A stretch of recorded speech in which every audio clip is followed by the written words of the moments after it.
कोई लड़का पढ़ने बैठता होगा ना तो आप 6-6 घंटा बैठले रह जाता हो, 4-4 घंटा बैठले रह जाता होगा। कोनो कोनो हर 10 मिनट में बोतल का पानी खोल खोल पिएगा और हर 15 मिनट में बाथरूम जाएगा।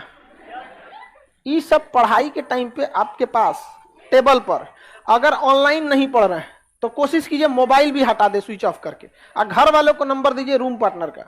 Any case of emergency call to my room partner. पहले से आदत बनाइए, ऑफिसर को कॉल करने के लिए दूसरा आदमी मिलता है। समझ में आ गया कि नहीं आ गया?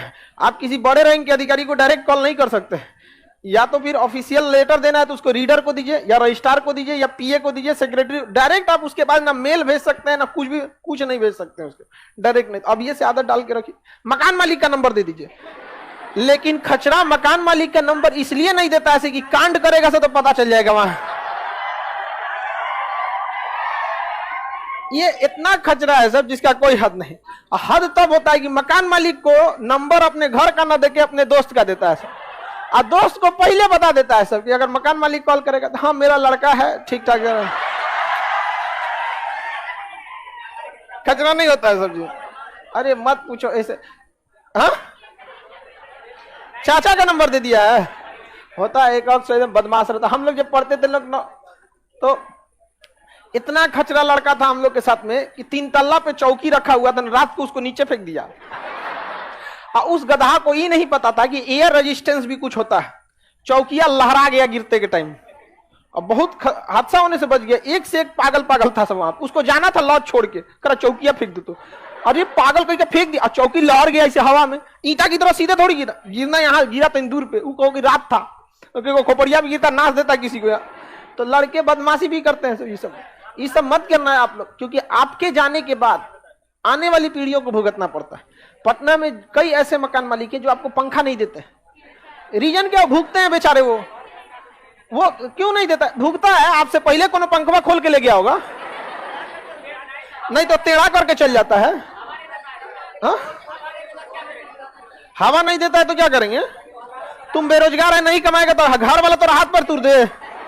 कह रहा है कि मकान मालिक का पंखा हवा नहीं दे रहा था इसलिए ऐसे मोड़ दिया। ये अगर बेरोजगार हो गया, इसके गार्जियन को कहना टकला फोड़ दे इसका। बेचारा भुगता होगा पहले कभी ना कभी, इसलिए नहीं देते हैं लोग। गद्दा उद्दा नहीं देता, कोई को मकान मालिक चौकियों नहीं देता। ऐसा नहीं करिएगा आप लोग।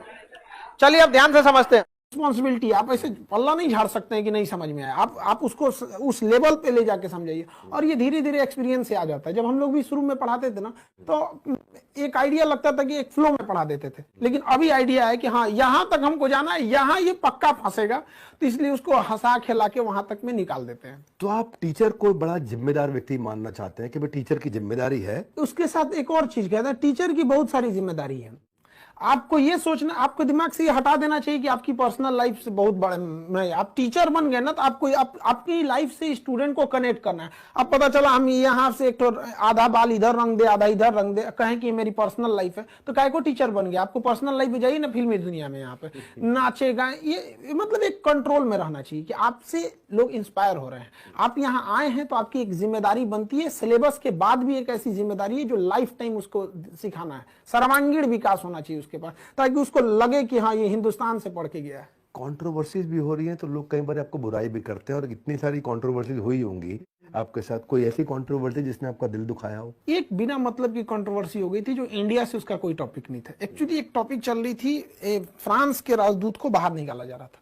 तो अक्सर देखते होंगे इंटरनेशनल रिलेशन चूंकि करंट अफेयर में जरूरी होता, तो टॉपिक था कंप्लीटली डेडिकेटेड था पाकिस्तान और फ्रांस से। उसको इंडिया से कोई मतलब ही नहीं था। तो हम जो भी चीजें बता रहे थे पाकिस्तान का बता रहे थे। बट क्या हुआ ना, कुछ पाकिस्तानी चैनलों ने ना पाकिस्तान हटा दिया, फ्रांस हटा दिया, धीरे धीरे पाकिस्तान से इंडिया की ओर चलाया।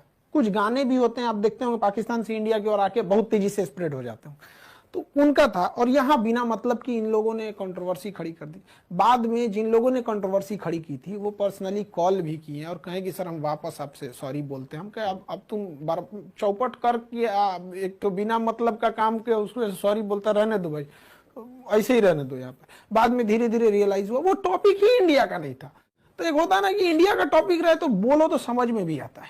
मैंने सुना एक कंपनी ने भी आपको ज्वाइन करने के लिए करोड़ों रुपए ऑफर किए थे। 107 करोड़। 107 करोड़, वाह। उस वक्त मेरे पास कुछ भी नहीं था, बहुत कुछ नहीं था उस समय। आपने मना कर दिया? हाँ, क्यों मना किया आपने? उनके पास जाने का मतलब ये हो जाएगा कि आप अपनी फीस को बढ़ाइए, जो 200 रुपए की फीस है उसको 2000 करिए, फिर जाके 10,000 करिए। लड़का तो पढ़ेगा, अब जैसे मान के चलिए किसी को खानसा से पढ़ना है तो 200 की जगह हम उसको 500 भी करेंगे तो क्या थोड़ा सा कहेगा कि सर नहीं बढ़ाइए, फिर तो पढ़ेगा ही वहां पे। तो ये चीजें थी उनका कहना। हम कहते कि नहीं, फी अगर 200 ही रहेगा तो कोई दिक्कत नहीं, फी बढ़ाएंगे, कहेंगे सर हम आपको 107 करोड़ देंगे 200 रुपए की फीस में। हम कहें नहीं चाहिए। तो